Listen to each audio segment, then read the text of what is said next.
جب آپ پریشان ہو، کسی کی بات بری لگی ہو یا پھر آپ جو چاہ رہے ہیں وہ منزل آپ کو نہ مل رہی ہو یا خود کو تنہا محسوس کر رہے ہو، تو ایک بار کھلتے ہوئے آسمان کی طرف اس امید و یقین کے ساتھ نظر اٹھا کر دیکھیں اور اس بات کو سوچیں، اس دنیا اور اس دنیا میں آنا میرا فیصلہ نہیں تھا اور یہاں سے جانا بھی میرا فیصلہ نہیں ہوگا۔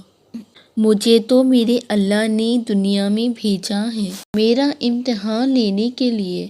مایوس ہار نہیں ہونا چاہیے۔ مجھے تو اس حال میں صبر اور شکر کرنا ہے۔ اسی صبر اور شکر کو تو اللہ پسند کرتا ہے اور اسی امتحان کے پیچھے اصل مایوس میں ہم سب کی کامیابی چھپی ہے۔